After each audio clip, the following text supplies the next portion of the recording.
한 방송에서 떡볶이를 먹는 영상을 봤습니다.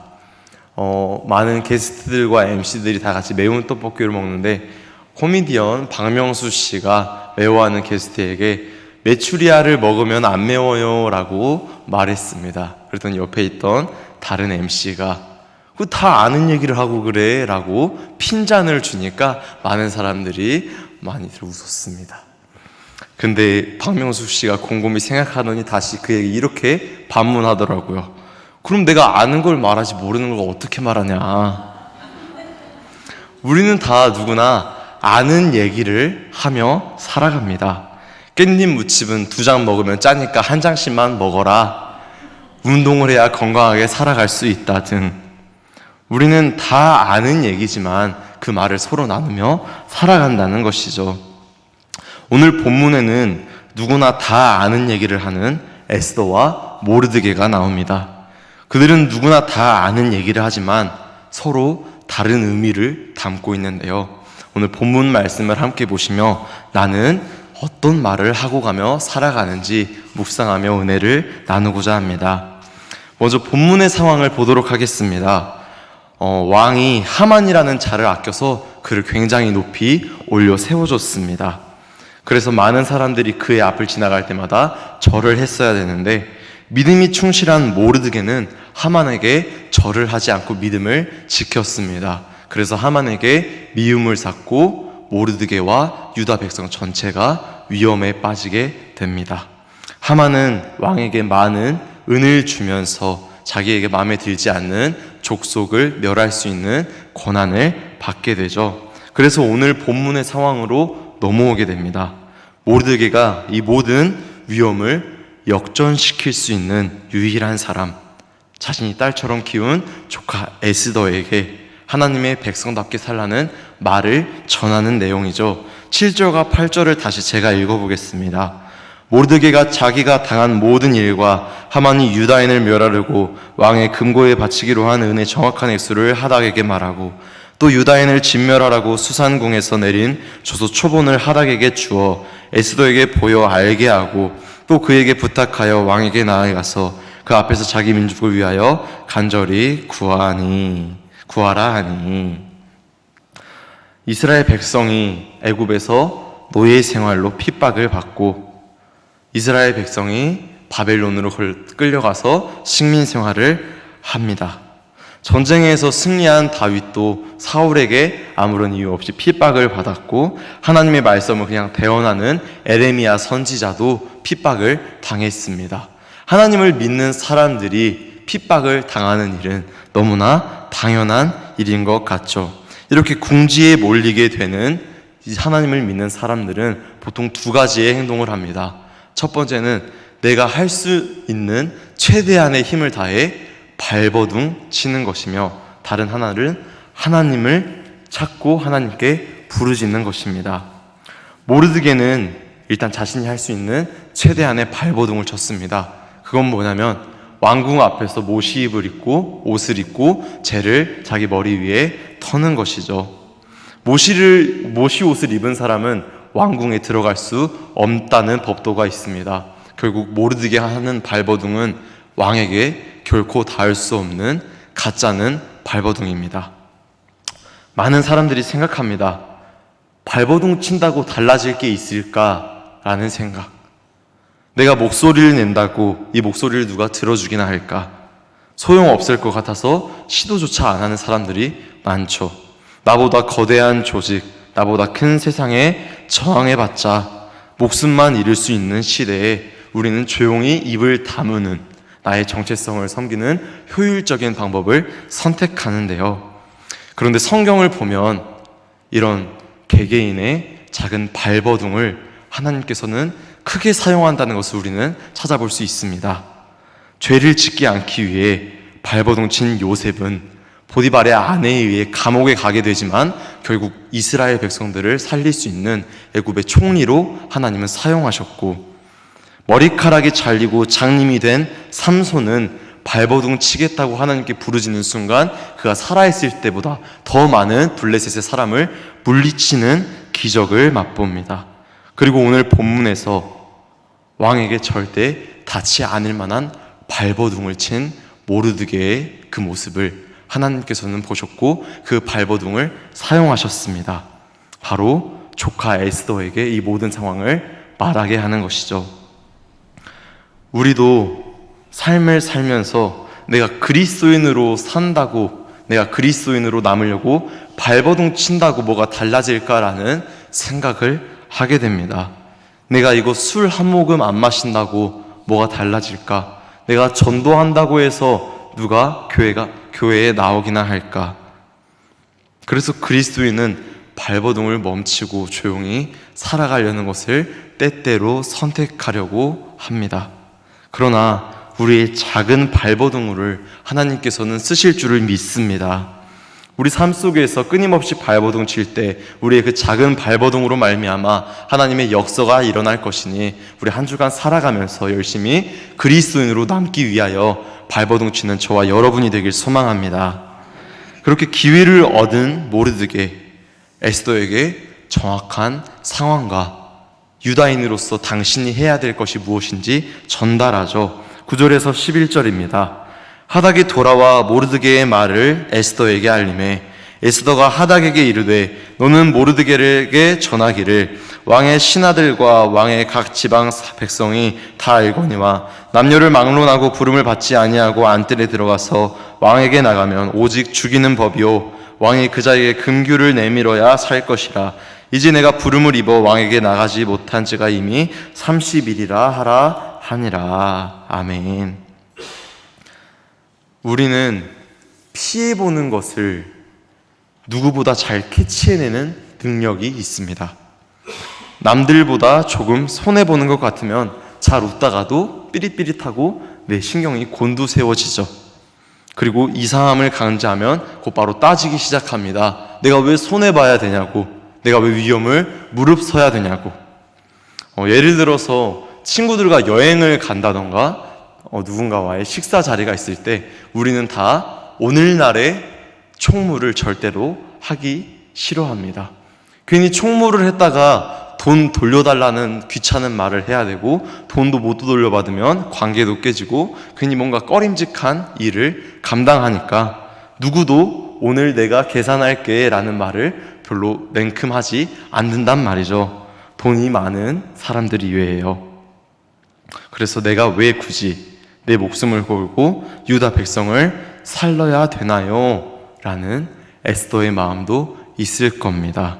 본디 말에는 그 의미가 담겨 있죠. 한마디 말로도 많은 감정 표현을 할 수 있습니다. 와이프가 남편 보고 그래 라고 하면 남편들은 아 이건 해도 되는구나 라고 생각하지만 와이프가 그래라 라고 하는 순간 아 이건 하면 안 되는구나 라는 걸 직감적으로 남자들은 알게 되죠. 에스더도 싫다는 말을 굳이 하진 않았습니다. 그러나 누구나 다 아는 상황을 말함으로써 나의 목숨을 외롭게 하지 말라는 거절의 표현을 삼촌에게 하고 있는 거죠. 이렇게 표현을 한 그녀는 하나님이 현실에서 지켜주지 않을 것이라는 확신이 있다고 우리는 해석할 수 있습니다. 스데반이 돌에 맞아 죽을 때도 그렇고 요한이 목에 잘릴 때도 그렇고 하나님이 나의 믿음을 지켜주실 순 있어도 나의 현실을 지켜주지 않을 때도 있다라는 확신을 우리 그리스도인들은 다 하고 있습니다. 공감할 것입니다. 나의 믿음을 지켜주시는 하나님이 나의 현실은 지켜주지 않을 수 있다는 불편한 확신을 우리는 모두 하고 있단 말이죠. 에스더의 마음에도 그 불편한 확신이 있었을 겁니다. 그러나 모르드게는 그에 대해 어떻게 답했을까요? 12절에서 14절입니다. 한 목소리로 읽어보도록 하겠습니다. 시작. 그가 에스더의 말을 모르드게에게 전하매 모르드게가 그를 시켜 에스더에게 회답하되 너는 왕궁에 있으니 모든 유다인 중에 홀로 목숨을 건지리라 생각하지 말라. 이때에 내가 만일 잠잠하여 말이 없으면 유다인은 다른 데로 말미암아 노임과 구원을 얻으려니와 너와 내 아버지 집은 멸망하리라. 내가 왕후의 자리를 얻은 것이 이때를 위함이 아닌지 누가 알겠느냐 하니. 아멘. 성도님들, 인지부조화라는 말을 아시는지요? 인지부조화. 쉽게 말하면 내가 알지만 하지는 않는 상태, 혹은 해야 하지만 하지 않음으로써 마음이 불편한 상태를 인지부조화라고 말합니다. 이 이론은 레온 페스팅거라는 사람이 처음 제시했는데, 사람들은 자신의 내적 일관성을 유지하려는 경향이 있어 이러한 부조화를 줄이기 위해 태도나 행동을 변화시키려는 동기를 갖게 된다고 합니다. 흡연자가 담배가 건강에 해로운 걸 알면서도 못 끊는 나의 모습을 볼 때 불편해한다거나, 환경을 지켜야 된다고 말하는 사람이 일회용품을 계속 쓰는 모습, 그런 게 다 인지부조화의 모습이죠. 마치 내가 이기적으로 살면 안 된다는 것을 알지만 내 마음대로 살 때 하나님께 대한 미안함과 죄송스러움, 불편함이 있다면 이것이 바로 우리 신앙인이 가진 인지부조화의 상태라고 할 수 있겠습니다. 인지부조화를 줄이기 위한 방법으로는 인지를 바꾸거나 새로운 정보를 추가해 정당화한다고 합니다. 이걸 쉽게 말하면 이런 것이죠. 하나님을 외면하는 삶을 삽니다. 그리고 하나님을, 교회를 다니지 않는 사람들을 봅니다. 근데 그들이 성공하는 것을 계속해서 보게 된다면, 하나님을 믿지 않아도 괜찮구나 라는 인지부조화 상태를 거부할 수 있는 힘이 생긴다는 겁니다. 내가 이번 한 주 교회를 빠지고 놀러 갑니다.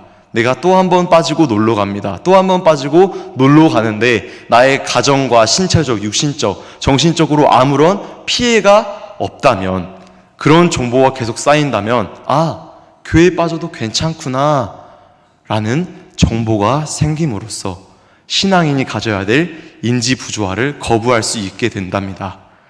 이 프로세스가 바로 사탄이 가장 잘 사용하는 방법이자 전략이죠. 거봐, 오늘 교회 안 가도 아무 일 없다니까. 너 하나 성가대 안 서도 괜찮지. 너 하나 빠져도 괜찮지.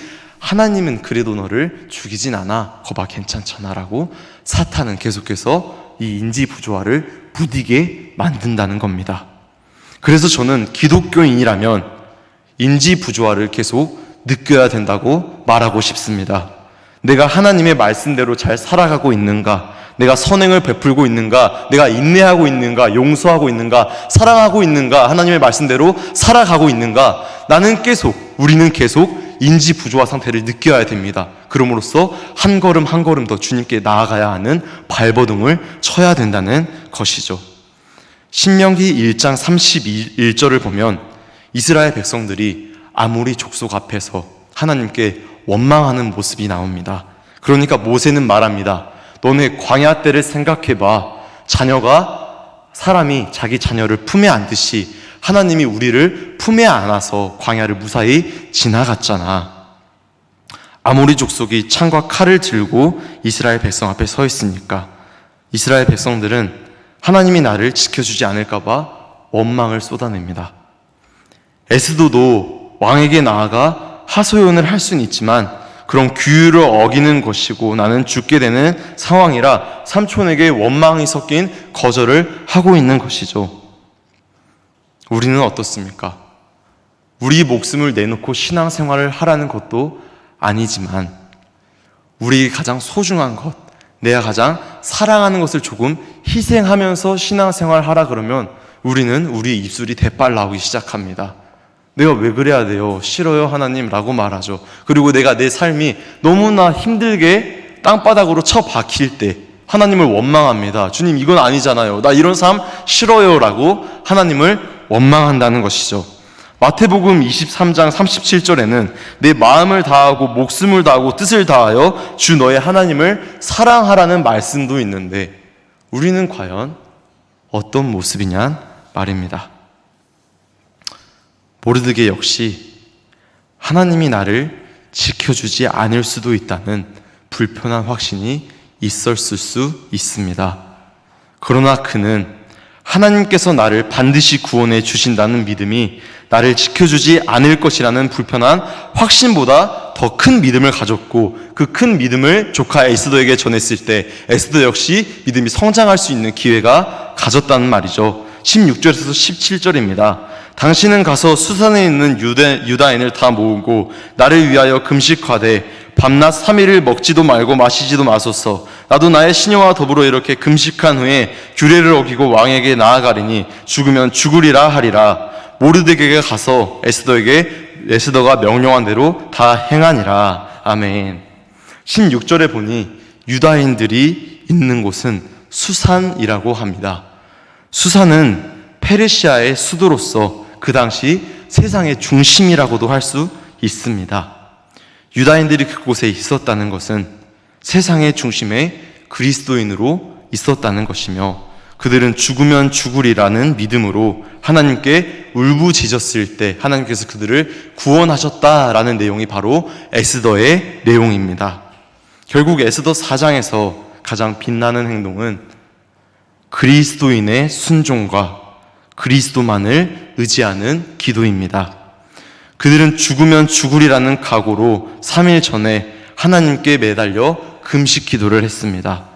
나의 생명을 주님께 바친다는 의미의 금식 기도를 드리는 모습은 정말 무기력한 모습 같아 보이지만, 아무것도 하지 않고 주님만을 매달리는 모습이지만, 조용한 모습이지만, 이 모습은 조용하게 여리고성을 돌던 이스라엘의 모습과도 유사해 보입니다. 우리는 거창하게 내가 나서서 뭔가를 할 수 없어도 주님만을 굳건히 의지할 때 우리를 구원하시고 승리케 하시는 여호와 하나님을 경험할 수 있게 된다는 것이죠. 우리도 지금 세상의 중심에서 살아가는 유다인과 형편이 같습니다. 이리 치이고 저리 치이며 그리스도의 정체성을 지키기 위해 발버둥치는 하루하루를 살아가고 있습니다. 그러나 하나님은 우리를 현실적으로 지켜주지 않을 수 있다는 것도 누구나 다 확신하고 감내하는 삶입니다. 그러나 발버둥치는 우리를 지키시고 보호하시는 하나님께서 반드시 우리를 구원해 주신다는 것 역시 그리스도인이라면 누구나 다 아는 확신입니다. 사랑하는 성도님들, 저는 힘이 없습니다. 저는 주님께서 지켜주지 않으면 언제 사라져도 이상하지 않을 만큼 바람 앞에 있는 촛불과 같은 존재입니다. 그러나 저는 이 자리에서 말하고 싶습니다. 하나님이 우리를 사랑하니 우리 죽기 직전까지 그리스도인으로 살아가는 발버둥을 치자고 말입니다. 누구나 다 아는 얘기를 에스더도 했고 모르드게도 했습니다. 하나님이 나를 지켜주지 않을 수 있다는 에스더와 하나님이 우리를 구원해 주실 것이라는 모르드게. 한 명은 현실적으로 다 할 수 있는 얘기를 했지만, 다른 한 명은 믿음이 있어야만 할 수 있는 얘기를 했습니다. 성도님들은 어떤 얘기를 하며 살아가고 싶으십니까? 어떤 얘기를 하든 제가 알 도리는 없지만 이것만큼은 반드시 믿으시길 바랍니다. 내가 어떤 존재이든 하나님은 나를 사랑하시고, 내가 어떠한 상태이든 하나님은 우리를 구원해 주신다는 사실을 말입니다.